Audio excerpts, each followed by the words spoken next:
میرا دل بدل دے، میرا دل بدل دے۔ اور اللہ نے ساتھ ہی اپنا ایک فتویٰ بھی دے دیا ہے، بڑا گاڑا فتویٰ، وَإِنَّهَا لَكَبِيرَةٌ، اور بے شک یہ بڑا مشکل کام ہے۔ کون سا؟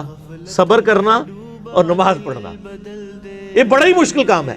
إِلَّا عَلَى الْخَاشِعِينَ، ہاں سوائے ان لوگوں کے لیے جن کے اندر کوئی خوف خدا ہے نا، خشیت، وہی دنیا کے کتے بننے سے بچ سکتے ہیں، ورنہ بڑا اوکھا کام جائے۔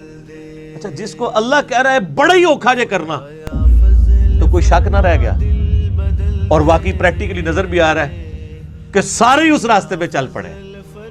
لاکھوں میں ایک بھی ڈھونڈنے سے مشکل سے ملتا ہے جس نے دنیا کو 3 طلاقیں دی ہوئی ہوں۔ بلکہ ہم نے تو دیکھا ہے جو بندہ دین کے معاملات میں یعنی انٹر ہوتا ہے نا، تو ماشاءاللہ اللہ کا فضل ہو جاتا ہے اس کے اوپر۔ مدرسے میں وہ سائیکل پہ آتا ہے، 3 سال بعد اس کے نیچے گاڑی بھی ہوتی ہے، اللہ کا فضل۔ وہ تو یہی کہتا ہے نا، اللہ کا فضل۔ اللہ نے فرمایا کہ یہ بڑا مشکل کام ہے، جو صرف خوف خدا رکھنے والے ہیں نا، وہ یہ کر سکتے ہیں کہ سبسسٹنس لیول کے اوپر لائف گزاریں۔ اور یہ اتنا مشکل کام ہے کہ اس امت میں سب سے زیادہ کامل الایمان کون لوگ تھے؟ صحابہ اور اہل بیت۔ اس زمانے میں بھی دیکھ لیں، آپ کو پتہ ہے سیدنا علی کی مخالفت کی اصل وجہ یہی تھی کہ حضرت علی درویش انسان تھے، فقر کی زندگی گزارنے والے تھے۔ تو سیدنا علی کی خلافت کبھی بھی ایسے لوگوں کو ہضم نہیں ہو سکتی تھی جو دنیاوی منفعت کو بھی ساتھ لے کر چلنا چاہتے ہوں، اسی لیے ان کی مخالفت پہ اتر آئے۔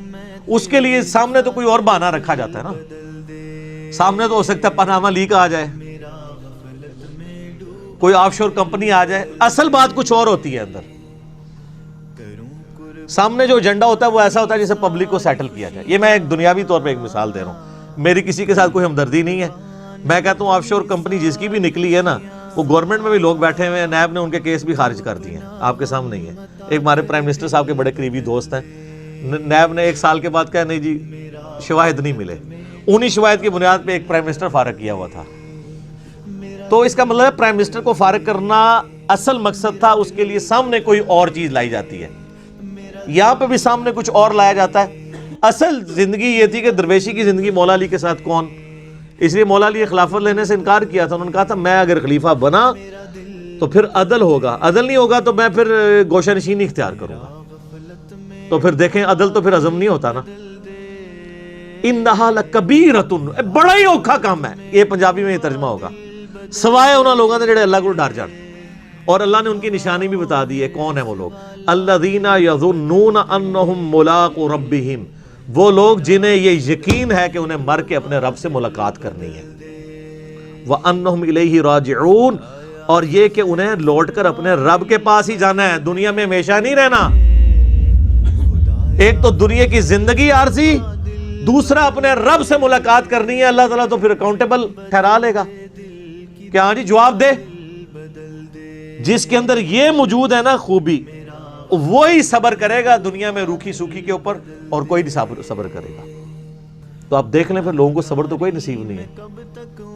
آپ اسلام آباد میں آ جائیں، آپ مساجد کے سارے مکتب فکر کی مسجدیں، بلکہ میں کہتا ہوں مسلمانوں کو چھوڑ دیں، جو گرجے بنے ہوئے اسلام آباد میں، ان کے پادریوں کے بھی اگر آپ کچے چٹے ان لوگوں سے پوچھیں گے یہ لوگ کون تھے، تو وہ آپ کو بتائیں گے تو ان کے تو پلے کوئی شے نہیں تھی، ادھر آئے، شفٹ ہوئے، چندہ بک ہتھیائی، اور اس کے بعد اب ان کے وہاں پہ ان کی گاڑی ڈرائیور رکھے ہوئے ہیں۔ آپ اسلام آباد میں آپ کو سینکڑوں مسجدیں ملیں گی جن کے امام مساجد کی تنخواہیں تو آپ کو 15,000 یا 20,000 ہوں گی حد، اور خطیب کی 25,000، اس سے زیادہ نہیں، لیکن اس نے ہونڈا سیوک بھی رکھی ہوگی، ڈرائیور بھی رکھا ہوگا۔ یہ $25,000 کی بات نہیں ہو رہی، پاک روپیز کی بات ہو رہی ہے۔ 10,000 15,000 20,000 میں کوئی گاڑی ڈرائیور رکھ سکتا ہے؟ تو اللہ کا فضل ہے۔ یہ وہی فضل ہے جو ہمارے پولیٹیشنز کے اوپر بھی ہے۔ ہمارے فلمی ایکٹرز کی بھی جب نئی فلم آتی ہے کہتے ہیں ماشاءاللہ آ گئی ہے، انشاءاللہ کامیاب ہو جائے گی۔ الحمدللہ پچھلی بھی کامیاب ہوئی تھی، کہ وہی ہے۔ اے تے اگے جا کے پتہ لگنا ہے، کی دی مٹی پلید ہوندی ہے تے کون اللہ کے حضور ایکسیپٹیبل ہوتا ہے؟ ساری خوشیاں تو اپنا غم عطا کر دل بدل دے.